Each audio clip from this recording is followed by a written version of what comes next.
ಪ್ರೀತಿಯ ವೀಕ್ಷಕರಿಗೆ ಶಂಕರಾನಂದ ಟಿವಿಗೆ ಸ್ವಾಗತ ಸುಸ್ವಾಗತ.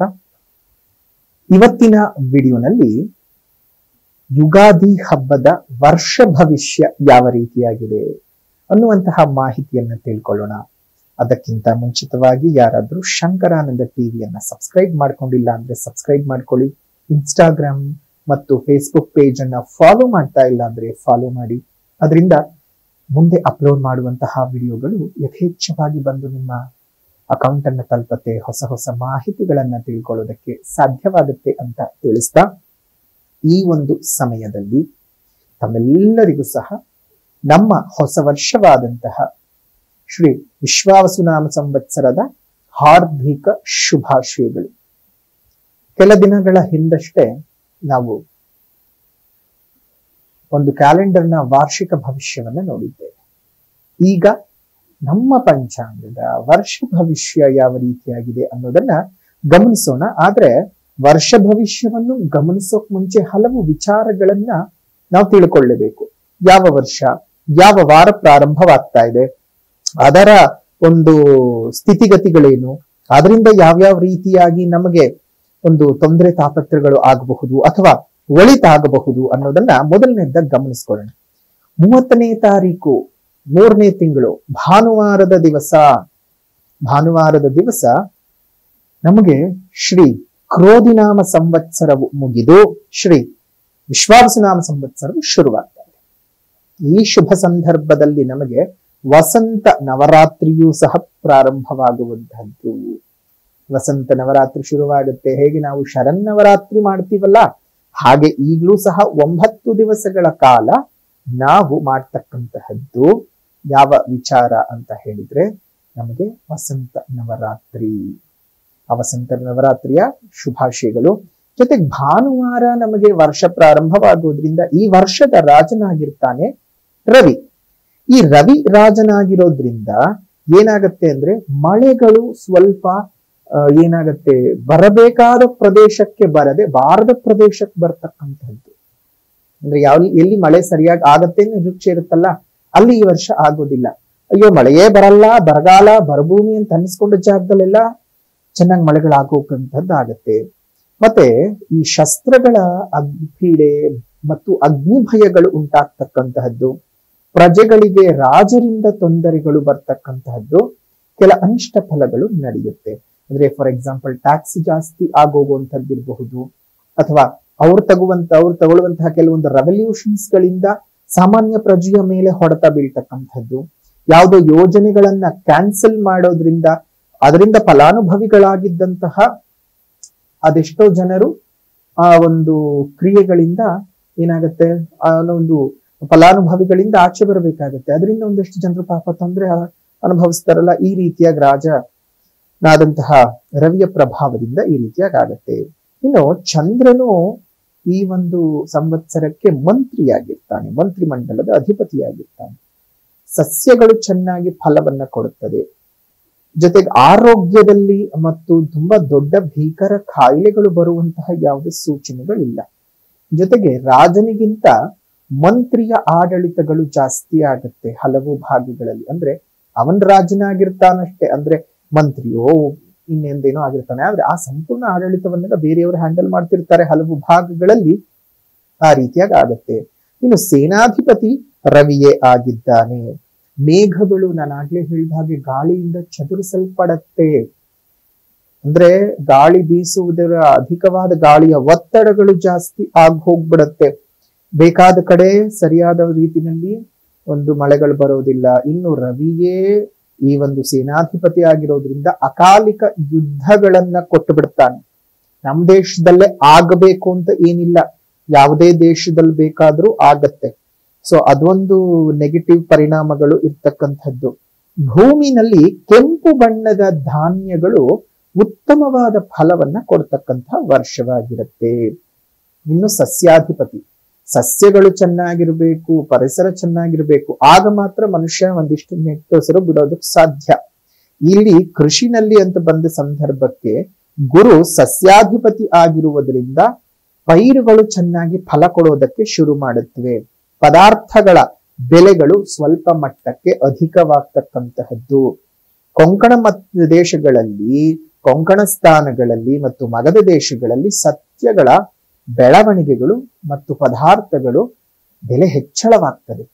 ಅಂದ್ರೆ ಸಸ್ಯಗಳ ಬೆಳೆಗಳು ಕಡಿಮೆಯಾಗಿ ಇವುಗಳ ಪದಾರ್ಥಗಳ ಬೆಲೆಗಳು ಸಾಮಾನ್ಯನೇ ಅಲ್ವಾ.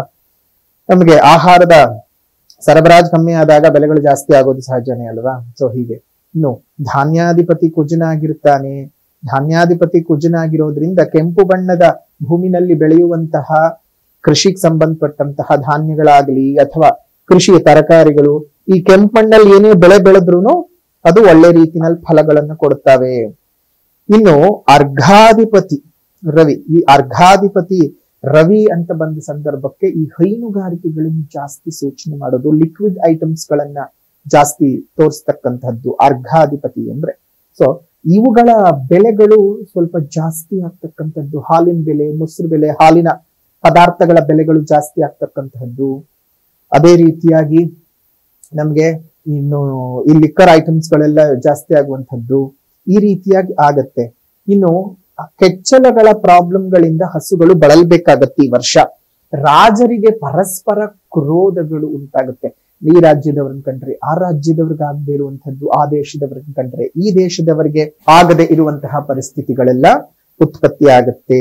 ಇನ್ನು ಮೇಘಾಧಿಪತಿ, ಮಳೆಯನ್ನ ಸುರಿಸ್ತಕ್ಕಂತಹ ಮೇಘಾಧಿಪತಿಯಾಗಿರ್ತಕ್ಕಂಥವನು ಸಹ ರವಿನೇ ಆಗಿರೋದ್ರಿಂದ ಈ ವರ್ಷ ಅಲ್ಪವೃಷ್ಟಿ, ಹೋದ ವರ್ಷದ ಹಾಗೆ ಬಹಳ ದೊಡ್ಡ ಮಟ್ಟದ ಮಳೆಯನ್ನ ಎಲ್ಲಾ ಪ್ರದೇಶಗಳಲ್ಲೂ ನಿರೀಕ್ಷೆ ಮಾಡೋಕೆ ಸಾಧ್ಯವಿಲ್ಲ. ಅಲ್ಪವೃಷ್ಟಿಯಾಗುತ್ತೆ. ಅದೇ ರೀತಿಯಾಗಿ ಪ್ರಜೆಗಳಿಗೆ ಹೆಚ್ಚು ಭಯಗಳು ಉಂಟಾಗ್ತವೆ. ಕಡಲ ತೀರದಲ್ಲಿ ಈ ವರ್ಷ ಮಳೆ ಬಂದು ತೊಂದರೆ ಆಗೋದಕ್ಕಿಂತ ನದಿ ನೀರಿನ ಒಳಹರಿವಿನ ಹೆಚ್ಚಳದಿಂದ ಹಲವು ತೊಂದರೆಗಳು ಆಗ್ತದೆ. ಹುಷಾರಾಗಿರ್ಬೇಕು. ಇನ್ನು ರಸಾಧಿಪತಿಯಾಗಿರ್ತಕ್ಕಂತಹದ್ದು ಶನಿ. ಶನಿ ರಸಾಧಿಪತಿಯಾಗಿರೋದ್ರಿಂದ ಜನರಿಗೆ ಅಭಿವೃದ್ಧಿಗಳು ಕೆಲ ಸ್ಥಾನಗಳಲ್ಲಿ ಉಂಟಾಗ್ತದೆ.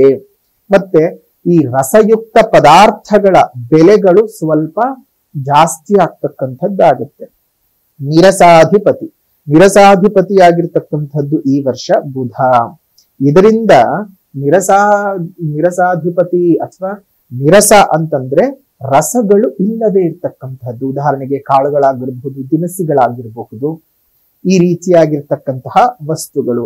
ಮತ್ತು ಅದರಲ್ಲಿ ನಮಗೆ ಈ ತಾಮ್ರ, ಉಕ್ಕು, ಕಬ್ಬಣ ಈ ತರ ಲೋಹದ ಪದಾರ್ಥಗಳು ಸಹ ಈ ನಿರಸಕ್ಕೆ ಅದಕ್ಕೆ ಬರುತ್ತದೆ. ಸೊ ಅಂತಹ ಬೆಳೆಗಳೆಲ್ಲ ಈ ವರ್ಷ ದುಪ್ಪಟ್ಟಾಗ್ತಕ್ಕಂತಹದ್ದು. ಅದೇ ರೀತಿಯಾಗಿ ಈ ಒಂದು ಫ್ರೇಗ್ರೆನ್ಸ್ಗಳು ಮತ್ತೆ ಫ್ಲೇವರ್ಗಳದ್ದು ಅವುಗಳ ರೇಟ್ಗಳೆಲ್ಲ ಜಾಸ್ತಿ ಆಗ್ತಕ್ಕಂಥದ್ದು ಆಗತ್ತೆ. ಬೆಳ್ಳಿ ಈ ವರ್ಷ ತುಂಬಾ ಕಡಿಮೆ ಬೆಲೆ ಆಗ್ತದೆ. ಕಬ್ಬಣ ಜಾಸ್ತಿ ಆಗ್ತದೆ. ಕಬ್ಬಣದ ಬೆಲೆ ಜಾಸ್ತಿ ಆಗಿ ಬೆಳ್ಳಿ ಬೆಲೆ ಕಡಿಮೆ ಆಗ್ತಕ್ಕಂಥದ್ದಾಗುತ್ತೆ.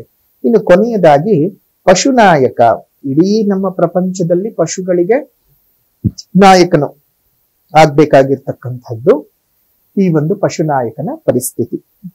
ಈ ಪಶುನಾಯಕನ ಪರಿಸ್ಥಿತಿ ಅಂತ ಬಂದ ಸಂದರ್ಭಕ್ಕೆ ನಿಮ್ಮ ಒಂದು ಸ್ಥಾನಗಳಲ್ಲಿ ಯಾವ ರೀತಿಯಾಗಿ ಇರುತ್ತೆ ಅಂತಂದ್ರೆ, ಪಶುಗಳಿಗೆ ಈ ವರ್ಷ ಅಂತಹ ಉತ್ತಮದಾಯಕವಾಗಿ ಇಲ್ಲ.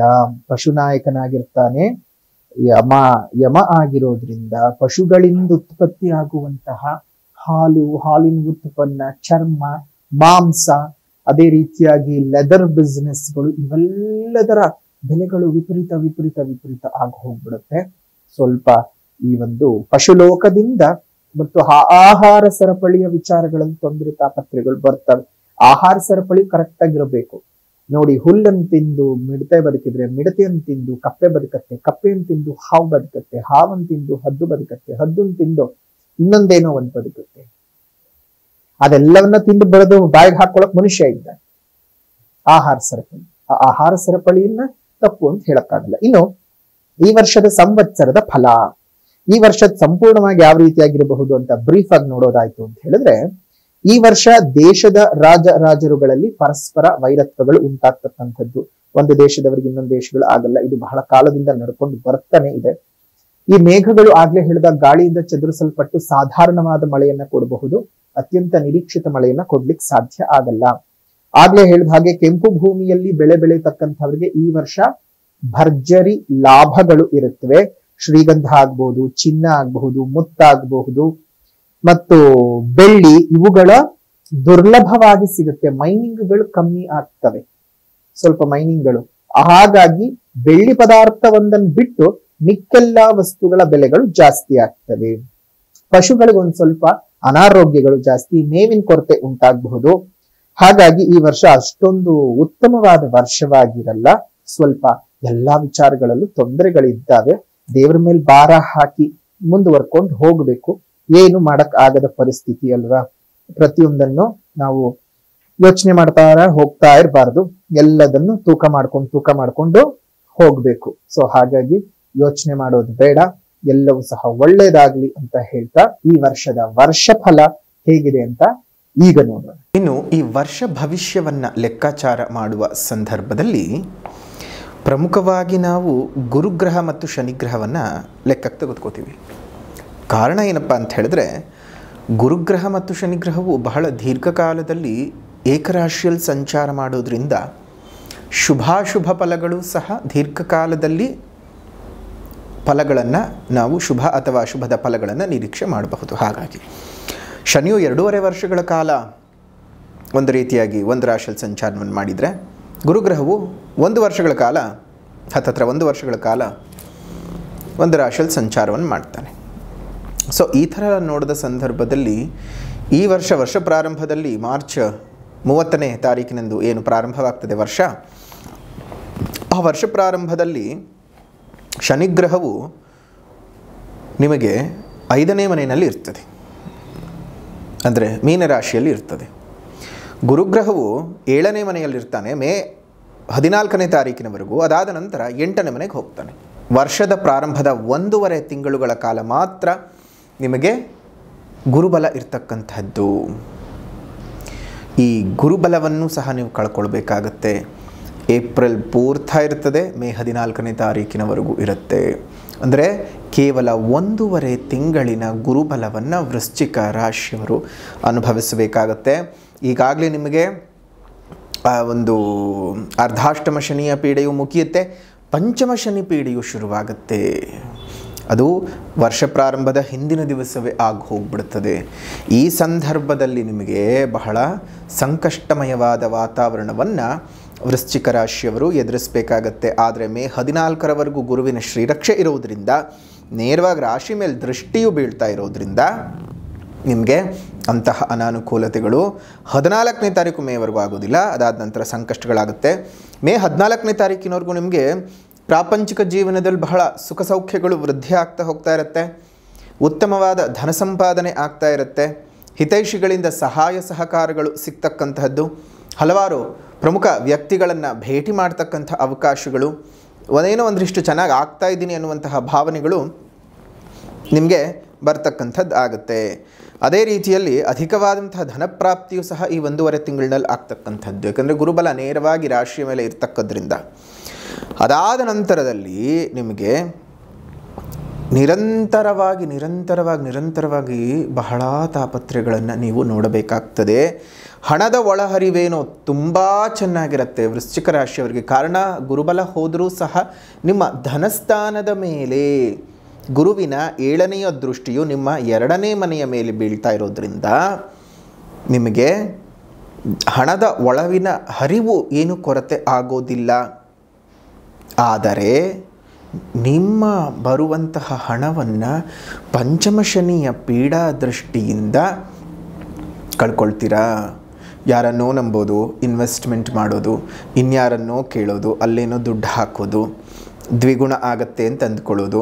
ದ್ವಿಗುಣವೂ ಆಗಲ್ಲ, ತ್ರಿಗುಣವೂ ಆಗಲ್ಲ, ಚತುರ್ಗುಣವೂ ಆಗಲ್ಲ, ಏನೂ ಆಗಲ್ಲ, ಎಲ್ಲ ಲುಕ್ಸಾನಾಗ್ತದೆ. ಹುಷಾರಾಗಿರಬೇಕು.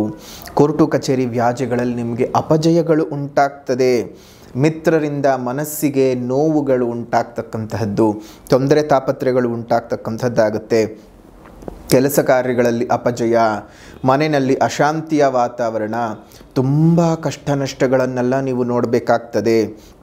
ಅವಮಾನಗಳು ಜಾಸ್ತಿ ಆಗುವಂಥದ್ದು. ನಿತ್ಯ ಜೀವನದಲ್ಲಿ ಒಂದಲ್ಲ ಒಂದು ಸಮಸ್ಯೆಗಳು ನಿಮ್ಮನ್ನು ಕಾಡೋದಕ್ಕೆ ಶುರುವಾಗುತ್ತೆ.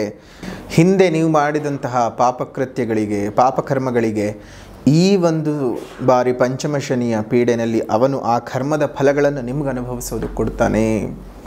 ನೀವು ನಿರ್ಧರಿತವಾಗಿರಬೇಕು, ನೀವು ಸಿದ್ಧವಿರಬೇಕು ನಿಮ್ಮ ಕರ್ಮದ ಫಲಗಳನ್ನು ಅನುಭವಿಸೋದಕ್ಕೆ. ನೋಡಿ, ಯಾರಿಗೇ ಆಗಲಿ ಹೊಟ್ಟೆ ಉರಿಸ್ಕೊಳ್ಳೋಕ್ಕೆ ಹೋಗಬೇಡಿ. ನಿಮ್ಮ ಕರ್ಮಗಳು ನಿಮಗೆ ಬರ್ತವೆ. ಯಾರಿಗೇ ಆಗಲಿ ಯಾರದ್ದೇ ಜೀವನದಲ್ಲಿ ಆಟ ಆಡೋಕ್ಕೆ ಹೋಗಬೇಡಿ. ಕೋಪ ಸಹಜವಾಗಿ ಬರುತ್ತೆ, ಕೋಪದಲ್ಲಿ ಮಾತುಗಳು ಪ್ರತಿಯೊಬ್ಬರಿಗೂ ಬರುತ್ತವೆ. ಕೋಪದಲ್ಲಿ ಆಡೋ ಮಾತಿಗೆ ಅರ್ಥವಿಲ್ಲ ಅಂತ ದೊಡ್ಡವರೇ ಹೇಳ್ತಾರೆ. ಆದರೆ ಉದ್ದೇಶಪೂರ್ವಕವಾಗಿ ನೀವು ಏನು ಮಾಡ್ತಾ ಇದ್ದೀರಾ? ಏನು ಮಾಡಬೇಕು ಅಂತ ಅಂದ್ಕೊಂಡಿದ್ದೀರಿ? ಕೆಲವೊಮ್ಮೆ ಆ ಉದ್ದೇಶಗಳು ಇನ್ನೊಬ್ಬರ ಬದುಕನ್ನು ತಲ್ಲಣಗೊಳಿಸಬಹುದು.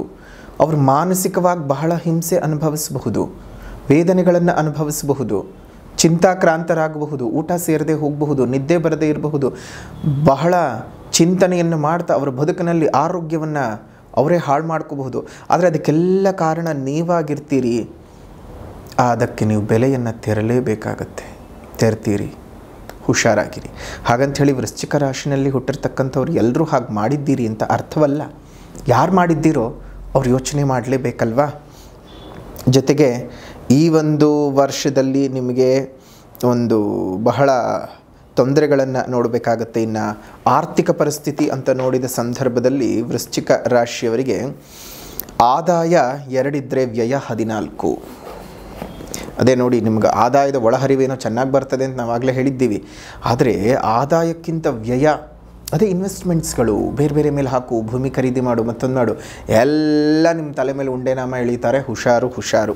ಬಂದದ್ದನ್ನು ಮೊದಲೇ ತಿಳ್ಕೊಂಡು ಯಾವ ರೀತಿನಾಗ ಬೇಕೋ ಆ ರೀತಿನಲ್ಲಿ ಉಪಯೋಗಿಸ್ಕೊಳ್ಳೋದು ನೋಡಿ. ಆರೋಗ್ಯ 3 ಇದ್ದರೆ ಅನಾರೋಗ್ಯ 0 ಆಗಿರ್ತದೆ. ಹುಷಾರು, ಆರೋಗ್ಯವನ್ನು ಕಾಪಾಡಿಕೊಳ್ಳಿ. ಪಂಚಮ ಶನಿ ಪೀಡೆ ಬೇರೆ, ಅಷ್ಟಮ ಗುರುವಿನ ಪ್ರಭಾವ, 8ನೇ ಮನೆಯಲ್ಲಿ ಗುರುವು ಹೋಗುವಂಥದ್ದು ಆರೋಗ್ಯದ ಮೇಲೆ ದೊಡ್ಡ ಹೊಡೆತಗಳನ್ನು ಕೊಡ್ತಾನೆ. ಇದ್ದಕ್ಕಿದ್ದಾಗ BP ಗಳು ಬರುವಂಥದ್ದು, ಶುಗರ್ಗಳು ಬರ್ತಕ್ಕಂಥದ್ದು, ಒಬೆಸಿಟಿ ಪ್ರಾಬ್ಲಮ್ ಆಗ್ತಕ್ಕಂಥದ್ದು, ಮಾಮೂಲಿಯಾಗಿ ನಿಮಗೆ ಒಂದು ತಾಪತ್ರಗಳಲ್ಲಿ ತೊಂದರೆಗಳು, ಏರಿಳಿತಗಳು ಆಗುವಂಥದ್ದು ಹೆಚ್ಚಿಗೆ ಆಗ್ತದೆ. ಹುಷಾರಾಗಿರಿ. ಜೊತೆಗೆ ಬ್ಲಡ್ ರಿಲೇಟೆಡ್ ಪ್ರಾಬ್ಲಮ್ಸ್ಗಳನ್ನು ಕೊಟ್ಬಿಡ್ತಾನೆ. ಕೊಲೆಸ್ಟ್ರಾಲ್ ರಿಲೇಟೆಡ್ ಪ್ರಾಬ್ಲಮ್ಗಳನ್ನು ಕೊಟ್ಬಿಡುವಂಥದ್ದು, ಹಾರ್ಟ್ ಬ್ಲಾಕೇಜಸ್ಗಳ ಪ್ರಾಬ್ಲಮ್ ಬರುವಂಥದ್ದು, ಕಾರ್ಡಿಯಾಲಜಿಕ್ಗೆ ಸಂಬಂಧಪಟ್ಟಂತಹ ತಾಪತ್ರಗಳನ್ನು ಈ ಗುರು ತೋರಿಸ್ತಾನೆ. ಸೊ ಹಾಗಾಗಿ ಆ ಕಾಯಿಲೆ ಕಸಾಲೆಗಳೆಲ್ಲ ಬಂದು ಅಂಟ್ಕೊಳ್ಳುವಂಥದ್ದಾಗತ್ತೆ. ಹುಷಾರಾಗಿದ್ದು ಬೇಕಾದ ಸಮಯದಲ್ಲಿ ವೈದ್ಯರನ್ನು ಸಂಪರ್ಕ ಮಾಡಿ ಸರಿಯಾದ ಔಷಧೋಪಚಾರಗಳನ್ನು ಮಾಡಿಸ್ಕೊಳ್ಳಿ. ಶುಭವಾಗಲಿ. ಇನ್ನು ಈ ವರ್ಷ ಉದ್ಯೋಗವಾದ ಮಾಡ್ತಾ ಇರ್ತಕ್ಕಂಥವ್ರಿಗೆ ಹೇಗಿರುತ್ತೆ ಅನ್ನೋದನ್ನು ನೋಡೋಣ. ಮೇಲಧಿಕಾರಿಗಳಿಂದ ಬಹಳ ಕಿರುಕುಳಗಳನ್ನು ಅನುಭವಿಸಬೇಕಾಗ್ತದೆ. ತಾಪತ್ರಗಳು ಇರುತ್ತೆ. ಕರ್ತವ್ಯದ ಲೋಪ ಆಗದೆ ಇದ್ದರೂ ಸಹ ನಿಮಗೆ ಸುಮ್ಮನೆ ನಿಮ್ಮ ಮೇಲೆ ಏನೇನೋ ಚಾಡಿಗಳು ಬರ್ತಕ್ಕಂಥದ್ದು, ಏನೇನೋ ಪೀಡೆಗಳು ಬರ್ತಕ್ಕಂಥದ್ದು, ಸುಮ್ಮನೆ ಅಪವಾದಗಳು, ಆರೋಪಗಳು ಬರ್ತಕ್ಕಂಥದ್ದು ಆಗತ್ತೆ. ಪ್ರಮೋಷನ್ ಸಿಕ್ಕಲ್ಲ, ಬರಬೇಕಾದಂತಹ ಪ್ರಮೋಷನ್ಗಳು ನಿಮಗೆ ಕೈ ತಪ್ಪು ಹೋಗ್ತಕ್ಕಂಥದ್ದು, ಅದೇ ರೀತಿಯಾಗಿ ಇಂಕ್ರಿಮೆಂಟ್ಗಳೆಲ್ಲ ಕೈ ತಪ್ಪು ಹೋಗುವಂಥದ್ದು ಆಗತ್ತೆ. ಹೆಚ್ಚಿನ ನಿರಾಶೆಗಳು ವೃತ್ತಿ ಜೀವನದಲ್ಲಿ ಕಾದಿರುತ್ತೆ. ಇನ್ನು ವ್ಯಾಪಾರಸ್ಥರಿಗೆ ಯಾವ ರೀತಿಯಾಗಿದೆ ಅಂತ ಹೇಳಿದ್ರೆ, ಈ ವರ್ಷ ನಿಮಗೆ ವ್ಯಾಪಾರ ವ್ಯವಹಾರಗಳು ಅಂಥದ್ದೇನು ಸರಿಯಾಗಿ ಆಗೋದಿಲ್ಲ. ಅದೂ ಅಲ್ಲದೆ ಹಣಕಾಸಿನ ವಿಚಾರಗಳಲ್ಲಿ ಒಂದು ರೀತಿಯಾಗಿ ಯಾವುದೋ ಬೇರೆ ರೀತಿಯ ಫ್ಲೋ ಇದ್ದರೂ ಸಹ ನಿಮಗೆ ಒಂದಿಷ್ಟು ಖರ್ಚುಗಳು, ಅಧಿಕವಾದಂಥ ಖರ್ಚುಗಳು, ಹಣಕಾಸಿನ ಅಡಚಣೆಗಳು ಉಂಟಾಗ್ತಾ ಇರುತ್ತೆ. ತೊಂದರೆಗಳು ಬಹಳ ಹೊಸದಾಗಿ ಏನೇನೋ ತೊಂದರೆಗಳು ವ್ಯಾಪಾರದ ಸ್ಥಳದಲ್ಲಿ ಹುಟ್ಕೋತಾ ಇರುತ್ತೆ. ನೀವೇನಾದರೂ ತುಂಬ ಜನರನ್ನು ಇಟ್ಕೊಂಡು ಕೆಲಸ ಮಾಡಿಸ್ತಾ ಇದ್ದೀನಿ, ಸಣ್ಣ ಪುಟ್ಟ ಗುಡಿ ಕೈಗಾರಿಕೆಯನ್ನು ನಡೆಸ್ತಿದ್ದೀನಿ, ಕೈಗಾರಿಕೆಗಳನ್ನು ನಡೆಸ್ತಾ ಇದ್ದೀನಿ, ಇಲ್ಲ ಅಂತ ಹೇಳಿದ್ರೆ ಒಂದಷ್ಟು ಜನಕ್ಕೆ ಕೆಲಸವನ್ನು ಕೊಟ್ಟೇನೋ ಕೆಲಸವನ್ನು ಮಾಡಿಸ್ತಾ ಇದ್ದೀನಿ ಅಂತಂದರೂ ಸಹ ಈ ವರ್ಷದಲ್ಲಿ ಕೆಲಸಗಾರರಿಂದ ತೊಂದರೆಗಳು. ಶನಿ ಸೇವಕ ವರ್ಗದವರನ್ನು ತೋರಿಸ್ತಾನೆ. ಆ ಸೇವಕ ವರ್ಗದವರನ್ನು ತೋರಿಸೋದ್ರಿಂದ ಆ ಸೇವಕ ವರ್ಗದವರಲ್ಲಿ ಆಗ್ತಕ್ಕಂತಹ ಹಲವು ತಾಪತ್ರಯಗಳು ನಿಮ್ಮ ಮೇಲೆ ನೇರವಾಗಿ ಪ್ರಭಾವವನ್ನು ಬೀರುತ್ತವೆ. ಸೊ ಹಾಗಾಗಿ ಹುಷಾರಾಗಿರಬೇಕು. ಇನ್ನು ಕೃಷಿಕರಿಗೆ ಈ ವರ್ಷ ಸ್ವಲ್ಪ ಮಟ್ಟಕ್ಕೆ ಹಣದ ಒಳಹರಿವು ಚೆನ್ನಾಗಾಗುತ್ತೆ. ನೀವು ಬೆಳೆದಂತಹ ಬೆಳೆಗಳಿಗೆ ಸರಿಯಾಗಿರ್ತಕ್ಕಂತಹ ತಕ್ಕದಾದಂತಹ ಒಂದು ಅಂಶಗಳು, ಬರಬೇಕಾದಂತಹ ಬೆಲೆಗಳು ಬಂದು ಸೇರುತ್ತೆ. ಕೃಷಿಕ ವರ್ಗದವರಿಗೆ ಸಂತೋಷ. ಅದೇ ರೀತಿಯಾಗಿ ವಿದ್ಯಾರ್ಥಿಗಳಿಗೆ ತುಂಬ ಶ್ರಮಪಟ್ಟು ಓದಬೇಕಾಗತ್ತೆ. ಇಲ್ಲ ಅಂದರೆ ತಾಪತ್ರಯಗಳು ಜಾಸ್ತಿ ಇದ್ದಾವೆ. ಸುಮ್ಮನೆ ಏನೋ ನನಗೆಲ್ಲ ಗೊತ್ತಿದೆ, ನಾನು ಓದ್ಬಿಟ್ಟಿದ್ದೀನಿ, ನಾನು ತಿಳ್ಕೊಂಬಿಟ್ಟಿದ್ದೀನಿ ಅಂತಂದರೆ ಅಲ್ಲೇನೋ ಒಂದು ತಾಪತ್ರಯ ಬರುತ್ತೆ. ಸೊ ಅದು ಯೋಚನೆ ಮಾಡಲೇಬೇಕು. ಓವರ್ ಕಾನ್ಫಿಡೆನ್ಸು ಒಳ್ಳೆಯದಲ್ಲ. ವಿದೇಶಕ್ಕೆ ಹೋಗಿ ಓದ್ತೀನಿ ಅಂತ ಅಂದ್ಕೊಳ್ಳೋರಿಗೆ ಒಂದಿಷ್ಟು ಸಕಾಲ ಅಂತಲೇ ಹೇಳಬಹುದು. ಬೇರೆ ದೇಶಗಳಿಗೆ ಹೋಗೋಕ್ಕೆಲ್ಲ ನಿಮಗೆ ಅನುಕೂಲತೆಗಳು ಸಿಗುತ್ತವೆ, ಅನುಕೂಲಗಳು ಆಗುತ್ತೆ, ಅದರಲ್ಲಿ ಏನು ತೊಂದರೆ ತಾಪತ್ರಗಳೆಲ್ಲ ಏನೂ ಇಲ್ಲ. ಸೊ ಹಾಗಾಗಿ ಯೋಚನೆ ಅಂತೂ ಮಾಡೋಕ್ಕೆ ಹೋಗಬೇಡಿ, ಧೈರ್ಯವಾಗಿದ್ದು ಜೀವನನ ಮುಂದುವರಿಸ್ಕೊಂಡು ಹೋಗೋದು ಒಳ್ಳೆಯದು. ಇದು ವೃಶ್ಚಿಕ ರಾಶಿಯವರಿಗೆ ಸಂಬಂಧಪಟ್ಟಂತಹ 2025-26 ಶ್ರೀ ವಿಶ್ವಾವಸುನಾಮ ಸಂವತ್ಸರದ ಯುಗಾದಿ ಹಬ್ಬದ ವಾರ್ಷಿಕ ಫಲಾನುಫಲಗಳು. ಅದೇ ರೀತಿಯಾಗಿ ಇದೇ ಯುಗಾದಿ ಅಮಾವಾಸ್ಯೆಯೆಂದು ಸರ್ವಕಾರ್ಯ ಸಿದ್ಧಿ ರಜತ ತಾಯಿತವನ್ನು ಮಾಡ್ತಾ ಇದ್ದೀವಿ, ಅಂದರೆ ಬೆಳ್ಳಿ ತಾಯಿತವನ್ನು ಮಾಡ್ತಾ ಇದ್ದೇವೆ. ತುಂಬ ಜನರಿಗೆ ಪಾಪ ಬಹಳ ಕಷ್ಟ ನಷ್ಟಗಳು ಉಂಟಾಗ್ತಾನೆ ಇರುತ್ತೆ. ಜಾತಕಗಳಲ್ಲಿ ಟೈಮ್ ಚೆನ್ನಾಗಿರುತ್ತೆ, ಗೋಚಾರದಲ್ಲಿ ಟೈಮ್ ಚೆನ್ನಾಗಿರುತ್ತೆ, ಬಟ್ ಆದರೆ ಕೆಲಸ ಕಾರ್ಯಗಳು ನಡೀತಾ ಇರೋದಿಲ್ಲ. ಯಾಕೆಂದರೆ ಈ ಜನರ ಕೆಟ್ಟ ಕಣ್ಣಿನ ದೃಷ್ಟಿಗಳು ಬೀಳ್ತಾ ಇರುತ್ತೆ, ಅಥವಾ ಇನ್ಯಾವುದೋ ಒಂದು ನೆಗೆಟಿವಿಟಿಯಿಂದ, ಋಣಾತ್ಮಕ ಶಕ್ತಿಗಳಿಂದ ಬಾಧೆಗಳು, ಯಾವುದೋ ಮಾಟ ಮಂತ್ರದ ಸಮಸ್ಯೆ, ಅಥವಾ ಇನ್ನೊಂದು ಯಾವುದೋ ದಾಟ್ಕೊಂಡು ಹೋಗಿರ್ತಾರೆ, ಏನೋ ಸೋಂಕಾಗಿರುತ್ತೆ. ಇಲ್ಲ ಅಂತ ಹೇಳಿದ್ರೆ ಅವ್ರಿಗೆ ಏನೋ ಒಂದು ರೀತಿ ಮಾಡ್ಕೊಳ್ಳೋದಕ್ಕೆ ಮನಸ್ಥಿತಿಗಳು ಬರ್ತಾ ಇರೋದಿಲ್ಲ. ಇಂತಹ ಹಲವು ತಾಪತ್ರಯಗಳನ್ನು ನಿವಾರಣೆ ಮಾಡೋದಕ್ಕೋಸ್ಕರ ಈ ಒಂದು ಯುಗಾದಿ ಅಮಾವಾಸ್ಯೆಯ ಸಂದರ್ಭದಲ್ಲಿ, ಅತ್ಯಂತ ಶಕ್ತಿಶಾಲಿಯುತವಾದಂತಹ ಈ ಅಮಾವಾಸ್ಯೆಯ ಸಂದರ್ಭದಲ್ಲಿ ನಾವು ಬೆಳ್ಳಿ ತಾಯಿತವನ್ನು ತಯಾರು ಮಾಡ್ತಾ ಇದ್ದೇವೆ. ಆ ಬೆಳ್ಳಿ ತಾಯಿತವನ್ನು ನೀವೇನು ಮಾಡಬೇಕು ಅಂತ ಹೇಳಿದ್ರೆ ಬಲಗೈನಲ್ಲೋ ಅಥವಾ ಕತ್ನಲ್ಲೋ ಧರಿಸಿಕೊಳ್ಬೇಕು. ಅದರಿಂದ ನಿಮ್ಮ ಸರ್ವ ಕಾರ್ಯವೂ ಸಹ ಯಶಸ್ವಿಯಾಗಿ ಸಿದ್ಧಿಯಾಗುತ್ತೆ. ಯೋಚನೆ ಮಾಡೋದು ಬೇಡ. ಈ ಯುಗಾದಿ ಅಮಾವಾಸ್ಯೆಯಂದು ಕೇವಲ ಬೆಳ್ಳಿ ತಾಯಿತವನ್ನು ಮಾತ್ರ ಮಾಡ್ತಾ ಇದ್ದೇವೆ. ಹಾಗಾಗಿ ಬೇಕಾಗಿರ್ತಕ್ಕಂಥವರು ಅದನ್ನು ಬುಕ್ ಮಾಡ್ಕೊಳ್ಳಿ. ಇನ್ನು ಗುರುಬಲ ಇಲ್ಲ. ಗುರುಬಲ ಇಲ್ಲದ ಕಾರಣ ಮೇ 14ನೇ ತಾರೀಕಿನಂದು ಗುರು ಬದಲಾಗುವ ಸಂದರ್ಭದಲ್ಲೇ ಗುರು ಮಹಾಯಾಗವನ್ನು ಮಾಡ್ತಾ ಇದ್ದೇವೆ. ಆ ಗುರು ಮಹಾಯಾಗದಲ್ಲಿ ನೀವು ನಿಮ್ಮ ಹೆಸರುಗಳನ್ನು ನೋಂದಣಿ ಮಾಡ್ಕೊಳ್ಳಿ. ಅದರಿಂದ ಗುರುವಿನ ಶ್ರೀರಕ್ಷೆ ಅನ್ನೋದು ನಿಮಗೆ ಸಿಗುತ್ತೆ. ಗುರುವಿನ ಶ್ರೀರಕ್ಷೆ ಹೇಗಪ್ಪ ಸಿಗುತ್ತೆ ಅಂತಂದರೆ, ಗುರುವಿನ ಸಂಪೂರ್ಣ ಅನುಗ್ರಹ ಉಂಟಾಗ್ತಕ್ಕಂತಹದ್ದು ಹೇಗೆ ಅಂತ ಯೋಚನೆ ಮಾಡಲೇಬೇಕಾಗತ್ತೆ. ಗುರು 8ನೇ ಮನೆಗೆ ಬೇರೆ ಹೋಗ್ತಾ ಇದ್ದಾನೆ, ಅನುಗ್ರಹ ಮಾಡಲ್ಲ, ಪೀಡಾಕಾರಕನಾಗಿ ಅಷ್ಟಮಾರಿಷ್ಟ ಸ್ಥಾನದಲ್ಲಿ ಕೂತ್ಕೊಳ್ತಾ ಇದ್ದಾನೆ. ಇದರಿಂದ ಗುರುವಿನಿಂದ ಆಗಬೇಕಾದಂತಹ ಪ್ರತಿ ಶುಭ ಕಾರ್ಯಗಳು ನಿಂತು ಹೋಗ್ತಾ ಇರುತ್ತೆ. ಅಂತಹ ಸಂದರ್ಭದಲ್ಲಿ ಗುರುವಿನ ಶ್ರೀರಕ್ಷೆಯನ್ನು, ಆಶೀರ್ವಾದವನ್ನು ಪಡ್ಕೊಳ್ತಕ್ಕಂಥದ್ದು ತುಂಬ ಉತ್ತಮ. ಹಾಗಾಗಿ ಗುರುಬಲ ಹೋದರೂ ಗುರುವಿನ ಆಶೀರ್ವಾದವನ್ನು ನೀವು ಸಿದ್ಧಿ ಮಾಡ್ಕೊಳ್ಳೋದಕ್ಕೋಸ್ಕರವಾಗಿಯೇ ನಾವು ಆ ಸಂದರ್ಭದಲ್ಲಿ ಮಹಾಯಾಗವನ್ನು ಮಾಡ್ತಾ ಇದ್ದೇವೆ. ಆ ಯಾಗದಲ್ಲಿ ನಿಮ್ಮ ಹೆಸರನ್ನು ನೋಂದಾವಣೆ ಮಾಡಿಕೊಳ್ಳಿ. ಅದರ ಶುಲ್ಕ 333 ರೂಪಾಯಿಗಳಿರುತ್ತವೆ. ಪ್ರತಿಯೊಬ್ಬರಿಗೂ ಕೈಗೆಟುಕುವ ದರದಲ್ಲಿ ಇರಬೇಕು ಅಂತ ಕೇವಲ 333 ರೂಪಾಯಿಗಳಿಗೆ ಈ ಯಾಗವನ್ನು ಒಬ್ಬರ ಹೆಸರಿನಲ್ಲಿ ಬುಕ್ ಒಬ್ಬರಿಗೆ 333 ರೂಪಾಯಿಯಲ್ಲಿ ಸರ್ವರಿಗೂ ಕೈಗೆಟಕಬೇಕು ಅನ್ನುವಂತಹ ದೃಷ್ಟಿಯಿಂದ ಒಬ್ಬರ ಹೆಸರಿಗೆ ಪೂಜೆ ಮಾಡಿಸೋದಕ್ಕೆ 333 ರೂಪಾಯಿಗಳನ್ನು ಇಟ್ಟಿದ್ದೇವೆ. ಸೊ ಹಾಗಾಗಿ ಪ್ರತಿಯೊಬ್ಬರೂ ಸಹ ಗುರುಬಲ ಇಲ್ಲದೆ ಇರತಕ್ಕಂಥವ್ರು ಬುಕ್ ಮಾಡಿಕೊಂಡು ಯಾಗದಲ್ಲಿ ನಿಮ್ಮ ಹೆಸರಿನಲ್ಲಿ ಪೂಜೆ ಮಾಡಿಸಿ, ಅದಾದ ನಂತರ ಅದು ಗುರುವಿನ ಆಶೀರ್ವಾದಕ್ಕೋಸ್ಕರ ಗುರು ಪರಮೇಶ್ವರನ ಅನುಗ್ರಹ ಇರಬೇಕು ಅಂತ ಹೇಳಿ ಅಕ್ಷತೆಯನ್ನು ಮತ್ತು ರಕ್ಷಾ ಪ್ರಸಾದವನ್ನು ಕೊಡ್ತೀವಿ. ರಕ್ಷೆಯನ್ನು ಕೈ ಕಟ್ಕೋಬೇಕು.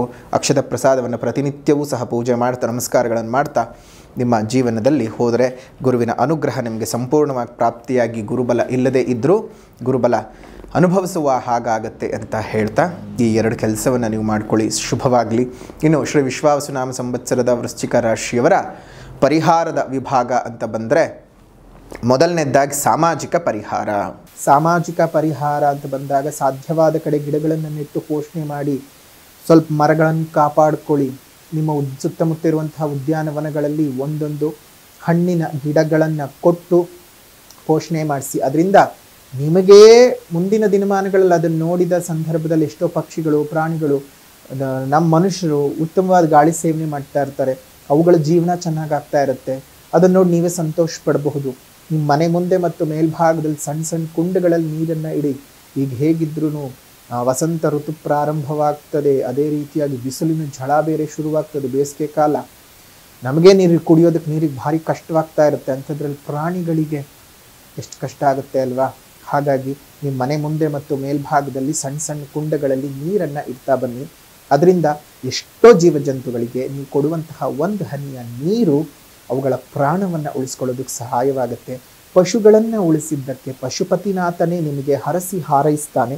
ಶುಭವಾದ ವಾತಾವರಣ ಉಂಟಾಗುತ್ತೆ ಅಂತ ಹೇಳ್ತಾ, ಇನ್ನು ಸಾಮಾಜಿಕ ಪರಿಹಾರದ ನಂತರದಲ್ಲಿ ಇರ್ತಕ್ಕಂಥದ್ದು ಆಧ್ಯಾತ್ಮಿಕ ಪರಿಹಾರ.